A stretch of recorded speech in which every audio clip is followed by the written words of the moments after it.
I paid for a wedding I sat in the back row of. I paid for a kitchen I was never asked to eat in. I paid for a car my son-in-law drove past my driveway without slowing down. I did not say anything for 11 years. I told myself a father is supposed to give. I told myself love does not keep a ledger. I told myself my daughter was happy, and that should be enough.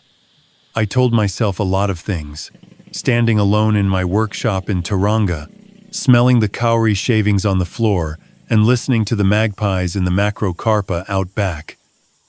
None of those things were true, but I kept paying. My name is Lloyd Pemberton. I am 63 years old. I worked for 38 years as a marine surveyor up and down the Bay of Plenty, climbing into the bellies of fishing boats and old launches, tapping hulls with a small hammer, listening for the soft places where the wood had given up. I retired the spring my wife Margaret passed. She had been ill for 2 years before that. And when she went, the house in Papamoa felt like a hull with a soft place in it. I could hear it. I could feel it under my feet. I built a workshop in the back garden because I could not stand to be inside the quiet. I made small things, wooden boxes, a rocking horse for a neighbor's grandchild, a model of the trawler I had surveyed first in 1986, when I was a lean young man with all my hair and a wife who packed me sandwiches in waxed paper. I have one daughter. Her name is Imogen. She is 34. She lives in Mount Maunganui in a house that I helped buy. Her husband is called Garrick Whitlow. He is a property developer, or that is what he calls himself. When people at parties ask what he is, mostly, is a man with a great many opinions about money and very little of his own. They have a son. His name is Felix. He is 6. Felix is the reason I kept paying. Let me tell you how it started. Because it did not start with cruelty. Cruelty is a thing that grows in a garden you have already prepared for it. It started with kindness, the way these things always do. The summer Imogen got engaged, she was 22 and Garrick was 26, and they were sitting on my back deck eating the snapper I had caught that morning.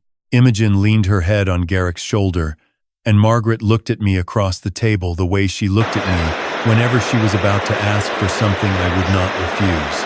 Margaret asked if we might help with the wedding. Of course we would help with the wedding. We paid for the wedding. It was held at a vineyard out near Te Puke, with white linen and a string quartet and 140 guests, most of whom I did not know. I gave a speech. I said I was gaining a son. Garrick smiled at me, and I thought, this is a good day. This is a day I will remember. I do remember it. But not for the reasons I thought. A year later they wanted a house. Just a small one, Imogen said. A starter. Garrick had a business plan he was getting off the ground. Something to do with subdividing rural blocks. He just needed a year, maybe 2, before the income would come through. Margaret and I had savings. We had the workshop, the section, the 3 rentals I had bought, slowly over 20 years on the surveyor's wage. We had enough. We helped them with the deposit, $220,000.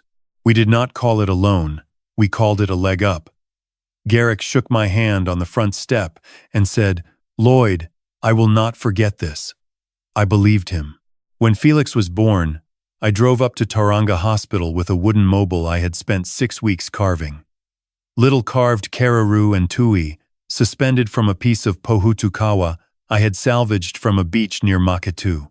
Imogen cried when she saw it. Garrick took it out of my hands and looked at it the way a man looks at a price tag. He said, That's lovely, Lloyd, but the cot is on the other wall.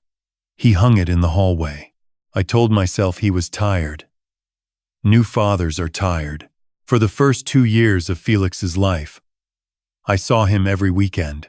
I would drive the 20 minutes from Papamoa to their place in the mount, and we would walk down to the beach, and he would put his small hand in mine, and the world made sense again. Margaret was sick by then. She would sit on the deck, wrapped in a blanket, and watch us come back up the path, and Felix would run to her with a shell or a feather or a stone, and she would hold it like it was a piece of the true cross. The morning she died, she squeezed my hand and said, "Lloyd, do not let that boy forget us." I said I would not. I meant it. But by the time Felix was 3, the weekend visits had thinned. Imogen would say Garrick had plans. Garrick had a barbecue with clients. Garrick wanted family time. Just the 3 of them. I would say, of course, no worries at all. And I would hang up the phone and stand in the hallway and look at the carved mobile that I noticed had been moved into the garage, in a box, with the cord tangled around itself. I told myself this was a season. Young families are busy. Margaret had warned me, in the last weeks, that I would have to be careful with Imogen, that grief sometimes makes children pull away from the parent who is left, because the one left becomes a reminder. I tried to be patient. I tried not to ask too much. The money kept going, though. Even as the visits thinned, the money kept going. Garrick's subdivision ran into trouble with the council, and they needed a bridging loan. I gave it to them.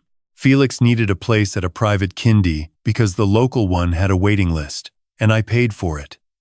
Imogen wanted to do a part-time interior design course in Hamilton, and I paid for that too. There was always a reason.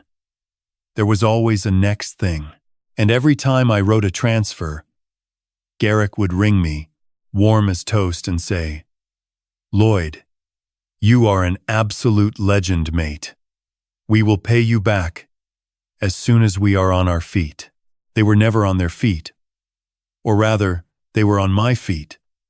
And I had not noticed how heavy they had become. The first time I felt the temperature change, properly, was Felix's 4th birthday. I had made him a wooden train set. I had been working on it for months. In the workshop, sanding each carriage by hand, painting them with proper enamel, getting the wheels to turn smooth.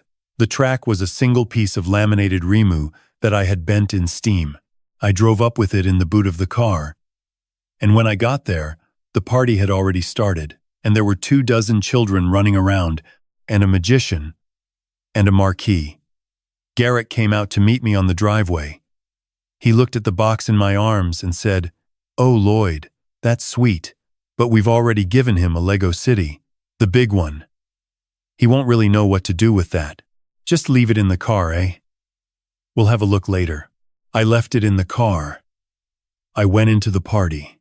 I stood near the marquee with a glass of beer I did not drink, and I watched my grandson tear through wrapping paper without looking at who had given what. And I thought about Margaret. And I thought about my hands, and I thought about the steam-bent Remu track, and I felt for the first time something I could not quite name. Not anger. Not yet. Something more like the feeling you get when you realize the boat you are surveying is not just soft in one place. It is soft all the way through. I drove the train set home. I put it in the workshop, on the high shelf, under a sheet. I left it there for 2 years. The visits became visits by permission. I would ring Imogen and say, "Can I pop up Sunday?" And she would say, "Let me check with Garrick." She always had to check with Garrick. Sometimes the answer came back yes. More often it came back, "This weekend's tricky, Dad. Maybe next month." Maybe next month became maybe next school holidays. Maybe next school holidays became, well, we are off to Queenstown with Garrick's parents. But we will see you when we are back. Garrick's parents. That is the next part of this. And I have to tell it carefully, because the comments people make on stories like this often miss it. And I want you to understand. Garrick's parents are called Rufus and Beatrice Whitlow. They live in Remuera, in Auckland, in a house that has its own name. The house is called Ashfield. They put it on their Christmas cards. Rufus was a barrister. Beatrice was a Beatrice. They are the kind of people who use the word summer as a verb. And from the moment Imogen married Garrick, They treated me like a small embarrassment that had wandered in from the car park. I do not say that lightly. I am not a man who collects slights. But I noticed, over the years, that I was never invited to Ashfield. I was never invited to the Queenstown holidays. When Felix's preschool had a grandparents' day, Rufus and Beatrice flew down. I was not told it was happening until Imogen sent me a photo, afterwards, of Felix sitting on Rufus's knee. I rang her. I said, "I would have come. I am 20 minutes away." And Imogen said, "Oh, Dad, we thought it would be too much for you, with your back." There is nothing wrong with my back. I was 61. I climb in and out of boats for a living. But I said, "Of course. No worries." Garrick had begun by then to call me Lloydie. As in, "Lloydie, mate. Can you do us a favor? Lloydie, mate. The dishwasher's packed up, you wouldn't have a couple of grand spare. Lloydie, mate. We're thinking of a bigger car for Imogen. The Subaru's getting a bit tired." He never called me Lloyd anymore. He certainly never called me Dad. Lloydie was the name of a man you could pat on the head. Lloydie was the name of a man whose chair you did not need to pull out at the table. I did not correct him. I should have. That is one of the things I want to say at the end of this story, to anyone listening who is in the early stages of what I went through. Correct them. Correct them the first time. The first time you let it slide, you sign a contract you did not read. The dinner. I have to get to the dinner. It was in the autumn. Rufus was turning 70. The Whitlows were having a dinner at Ashfield, in Remuera, a proper sit-down, 22 people, caterers, a private string trio in the conservatory. Imogen rang me on a Wednesday night. She said, "Dad, Beatrice has asked if you'd like to come up for Rufus's birthday dinner." I was so surprised I did not answer for a moment. Imogen took the silence as enthusiasm.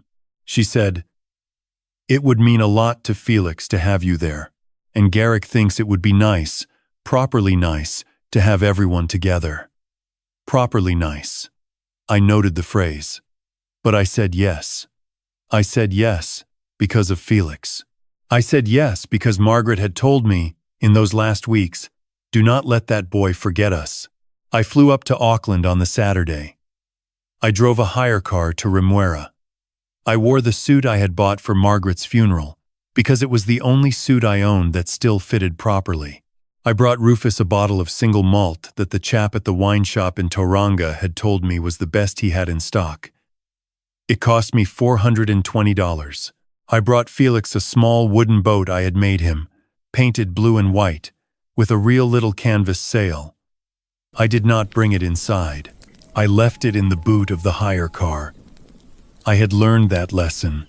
Ashfield was lit up like a stage when I arrived. The driveway was full of European cars. A young woman in a black apron took my coat at the door. The hallway smelled of lilies and roasting lamb. I stood there for a moment. In the suit Margaret had ironed for me 8 years ago, and I felt the quiet that Margaret used to fill. And I thought, get through it, Lloyd. Get through it for the boy. Felix saw me first. He came barreling down the hallway in a small navy blazer that someone had clearly bought for him that week. And he hit me at thigh height and wrapped his arms around my legs and said, "Grandpa, Grandpa, you came." I knelt down. I am not too proud to say. My eyes went a bit. He whispered, "I told Mum I wanted you to come. I did not know what to do with that. So I said, 'Well, here I am, Captain.'" He said, "Are you sitting next to me?" I said, "I do not know, mate. We will see what your Granny B says." Granny B. I want you to hold that name in your mind. Granny B, who had not held him on the day he was born, because Margaret had, and I had, and Margaret had whispered into the top of his head a karakia her grandmother had taught her. Granny B, who had become Granny, because we were not there enough. I was not sitting next to Felix. I was sitting at the far end of the table, between a cousin of Garrick's I had never met, and an elderly aunt, who was hard of hearing. Felix was up the other end, between Beatrice and Imogen. Garrick was across from him, holding court, telling a story about a deal he had supposedly closed that week. I had heard about this deal. The bridging loan I had given them 6 months earlier had been for this deal. I sat quietly. I ate the lamb. I made small talk with the cousin, who was a perfectly nice young man who worked in insurance. I drank 1 glass of red wine, slowly, because I was driving back to the hotel afterwards, and because I have never been a big drinker. The speeches started after the main course. Rufus stood up and made a speech about himself that lasted 12 minutes. Beatrice made a speech about Rufus that lasted 9. Garrick stood up and made a speech about how lucky he was to have been born into this family and how his father had taught him everything he knew about business. He did not mention me. He did not need to. I was not family. I was a man who paid for things. After the speeches, Beatrice clinked her glass and said it was time for dessert and that Felix had helped make the pavlova. Felix stood up on his chair and beamed. I stood up too, because I wanted to get a better look at him, and I wanted to clap, and I wanted, frankly, to be a grandfather for a moment in the room I had paid no small part for being in. The dining room at Ashfield has a step down into the conservatory. I had not noticed it on the way in. I stood up. I took a step back from the table to clap properly, and my heel went over the edge of that step, and my arms went up, and I went down hard. I went down on the parquet, on my hip and my elbow and the side of my head. The bottle of red on the sideboard rocked, but did not fall. A glass on the table did fall, and I heard it shatter. The string trio in the conservatory stopped playing. There was a silence of about 3 seconds that felt like 3 minutes. And then Garrick laughed. He did not snort. He did not chuckle. He laughed, properly, the way you laugh at a sitcom. And he said, loud enough for everyone to hear, "Oh, Lloydie, mate. Always the showstopper, eh? Maybe we should get you one of those medical alarms, you know, the ones with the button. I have fallen and I cannot get up." He did the voice. He did the old man voice. And around the table, 3 or 4 people laughed with him. Because that is what people do when the host's son makes a joke. And Beatrice put her hand to her mouth in a way that was meant to look concerned, but was actually, I saw it, hiding a smile. I lay there for a moment. My ear was ringing. There was a warm, wet feeling at my temple that I knew was blood. I looked down the length of that table, past the candles and the lilies and the half-eaten lamb, and I saw my daughter. I saw Imogen. She was sitting very still. Her napkin was in her lap. She was looking at her plate. She did not stand up. She did not call my name. She did not move. Felix moved. Felix climbed down off his chair and ran the length of the dining room and knelt down beside me on the parquet and put his small hand on my cheek and said, "Grandpa, are you bleeding?" He was the only one. A 6-year-old boy was the only one in that room of 22 adults who came to me. I want you to sit with that for a moment, because I have sat with it for a long time. The cousin from insurance got up next. He helped me to my feet. Beatrice produced a tea towel from somewhere and handed it to me without quite touching me. Imogen stood up, finally, and said, "Oh, Dad, are you all right?" in a voice that was pitched for the room rather than for me. I said I was fine. I said I had just lost my footing. I said I was sorry for the disturbance. I apologized. I, Lloyd Pemberton, apologized for bleeding in a house I had partly paid for, on a step I had not been warned about, after a son-in-law had laughed at me on the floor. Garrick clapped his hands and said, "Right, who's for Pavlova?" And the room moved on. The string trio started playing again.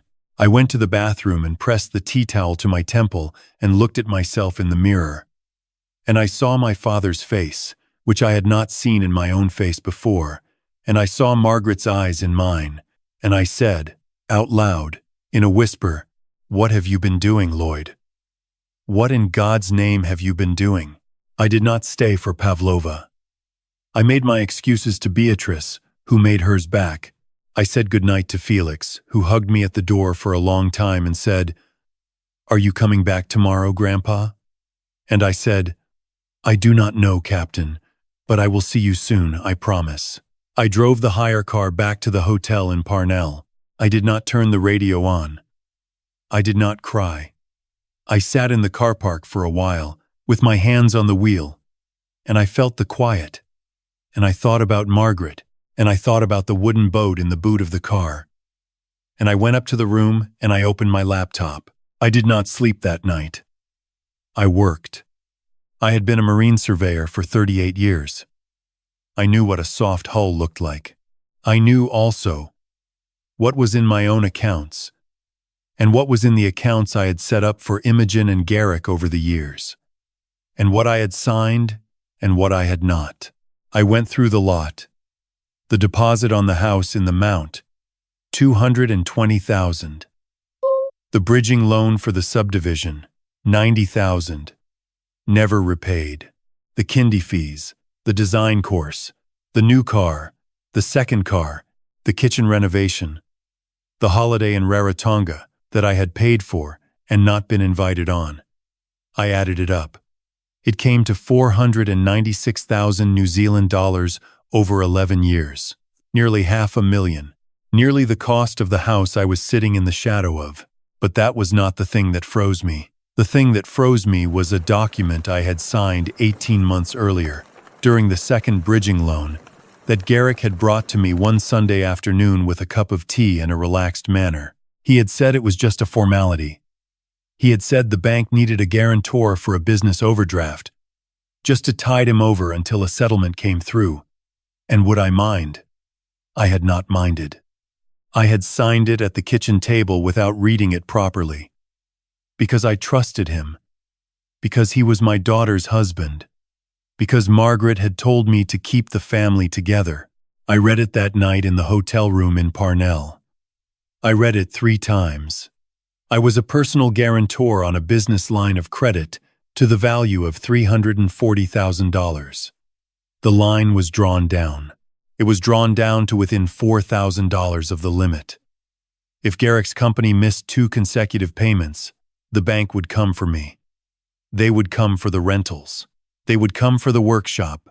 They would come for the house in Papamoa, where Margaret had died. I sat on the edge of the hotel bed at 3 in the morning, in my socks, and I thought about Felix kneeling on the parquet, and I thought about Imogen sitting still with her napkin in her lap, and I made a decision. I want to tell you exactly what the decision was, because it matters. The decision was not revenge. I want to be clear about that. I did not lie awake in that hotel room thinking about how to hurt Garrick. I lay awake thinking about how to stop hurting myself. There is a difference between standing up and pushing someone down, and at 63 years old, in a hotel in Parnell with blood dried on my temple, I finally understood the difference. In the morning, I rang my old friend Hemi.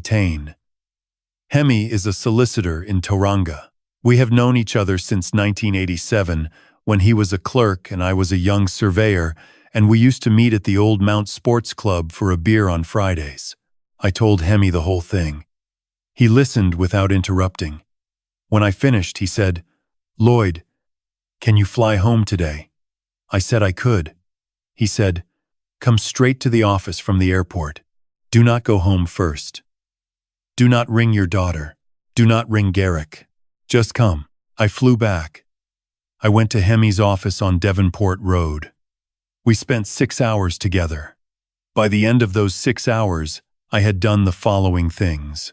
I had instructed the bank to remove me as guarantor on Garrick's overdraft, effective at the close of the next business day, on the grounds that the guarantee had been obtained without full and informed disclosure, which Hemi believed we had a strong case for.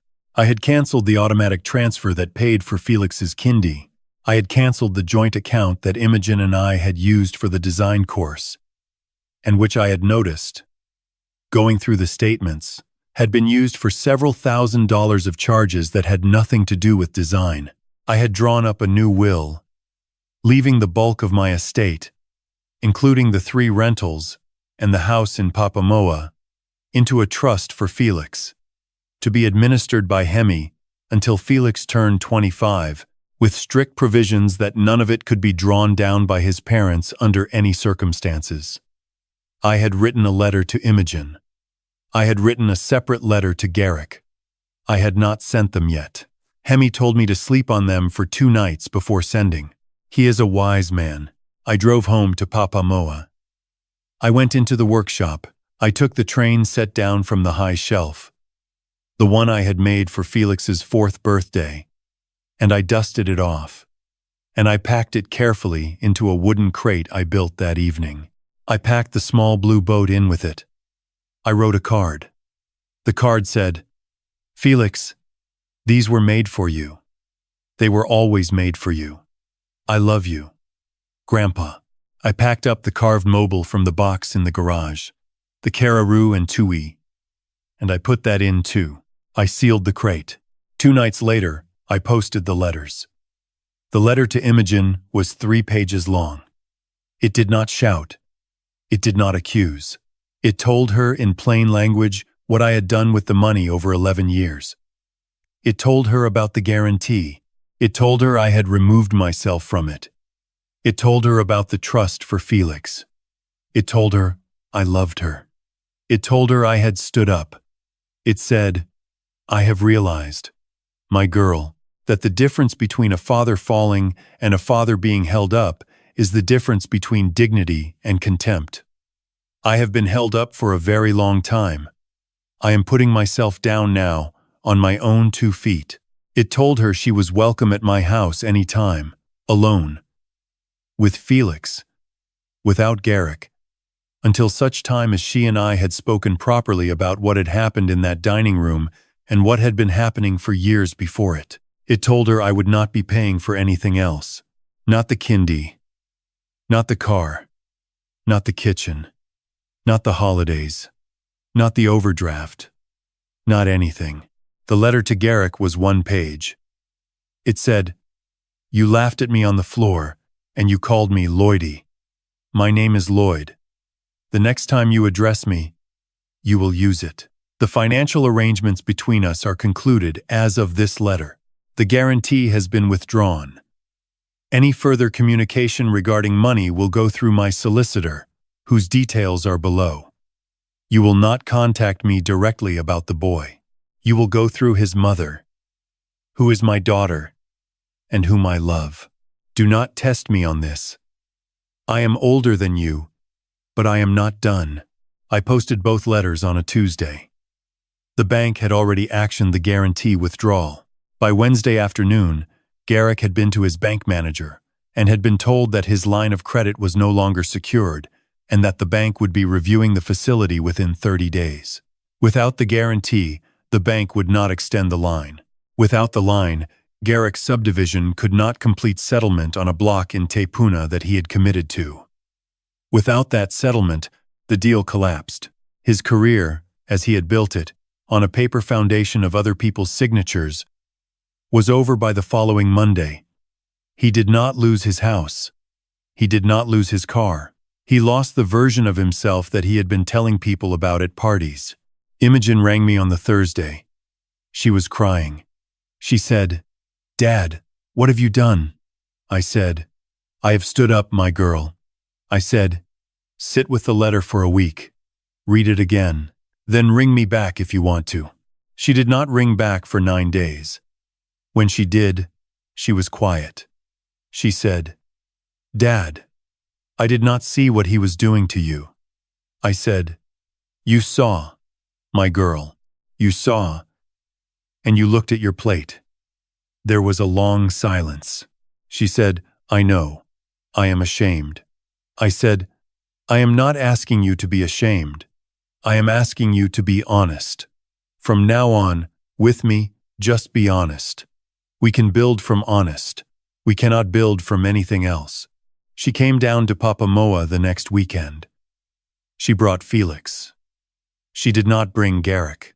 We sat on the back deck, the three of us, and Felix opened the crate I had built, and he looked at the train set and the boat and the mobile, and he said, "Grandpa, did you make all of these?"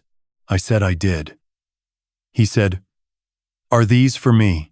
I said, "They have always been for you." He hugged me around the neck. Imogen sat on the deck step and looked out at the macrocarpa, where the magpies were arguing, and she did not say anything for a long time. And then she said, "Dad, I think Garrick and I are not going to make it." I said, "I am sorry, my girl." I said, "I am here. I am going to tell you what happened with Garrick and Imogen, because I know you will want to know, but I am going to tell you briefly, because it is not the heart of this story. They separated 4 months later. There was no great drama. There did not need to be. When the money stopped, the marriage thinned. And when the marriage thinned, Imogen saw what she had been living next to. The divorce was clean. Imogen kept the house, in a manner of speaking, although the house, in another manner of speaking, has always been mine. She is studying again, properly this time. Not interior design, but accountancy, because she said she wanted to know exactly what was in her own ledgers from now on. I am proud of her for that. Felix is 7 now. He stays with me every second weekend. He sleeps in the room that was Imogen's when she was a girl. We walk on the beach at Papamoa and we look for shells, and he tells me about his teacher, whose name is Miss Warapo, and about a boy in his class called Jackson, who eats his crayons. We go out in the workshop and he sands wood with sandpaper that is too soft to do any harm. And he is convinced he is helping. He is helping. He does not know about that night at Ashfield. He does not need to. One day, when he is older, I might tell him, or I might not. Margaret would have known what to do. I am still working it out. Garrick wrote to me, 6 months after the dinner, a letter that I think was meant to be an apology but read more like a request. I did not reply. Hemi advised against it. I think Hemi was right. Some bridges, when they fall down, you do not rebuild. You walk a different road. There is no shortage of roads. I want to finish by saying a few things, because I know there are people listening to this who are in the middle of what I went through and who have not got out yet. So please listen. The first thing is this. If you are giving money to your grown children and you are afraid to ask how it is being spent, you are not giving money. You are paying rent on a relationship, and the rent will go up. It always does. That is not love. Love does not invoice you in shame. The second thing is this. There is a difference between catching someone when they fall and holding them up so they never learn to stand. I held my daughter up for 11 years, and I told myself I was a good father, and I was not. I was a soft place in her hull. The day I stopped holding her up was the day she started to stand. It hurt her. It hurt me. But she is standing now, and so am I, and we are standing on the same ground, which we were not before. The third thing is this. Watch what people call you. Watch the names. The day a man stops calling you by your name and starts calling you something smaller, he has decided in his head that you are smaller. Correct him the first time, not with shouting, just with your name, said clearly. Say, "My name is Lloyd." Say it the first time, because the first time you let it slide, you sign a contract you did not read. And one day you will be on the floor, and the man who decided you were smaller will laugh, and you will understand, in that moment, exactly when you signed. The fourth thing is this, and it is the one I want you to remember if you remember nothing else. Your dignity is not a luxury. It is not vanity. It is not pride. It is the thing your grandchildren learn from because they are watching even when you do not think they are. Felix saw me on the floor at Ashfield, and Felix was the only person who came. He was 6 years old, and he knew what 22 adults pretended not to know, which is that a man on the floor is a man who needs a hand, not a punchline. If I had got up and laughed along, if I had said, "Oh, Lloydie, that's a good one, Garrick," and gone home and written another check, Felix would have learned, that night, what a grandfather is. He would have learned that a grandfather is something you can step on. I could not let him learn that. I owed him better. I owed Margaret better. I owed myself better, although I had forgotten, for a long time, that I was on the list. I am 63 years old. I live in a house in Papamoa that smells of cowrie shavings and the sea. I have a daughter who rings me on Sunday evenings and tells me about her week. I have a grandson who calls me grandpa and means it. I have a workshop and 3 rentals and a small boat I take out from Mount Maunganui on calm mornings. I have a friend called Hemi who beat me at chess last Thursday and would not stop talking about it. I have a photograph of Margaret on the kitchen windowsill, and every morning I tell her what I am up to, because that is the deal we made. I do not have a son-in-law anymore. I do not miss him. I do not have $496,000 anymore, but I have the dignity I bought back with the half I did not lose. And I will tell you, hand on heart, it was the best transaction of my life. Stand up, my friends. If you are on the floor, stand up. If your name is being shrunk, say it again, full and clear. If the people you have given everything to will not give you a hand, you have 2 of your own, and they are stronger than you remember. I am Lloyd Pemberton, and I am still here, and I am not done.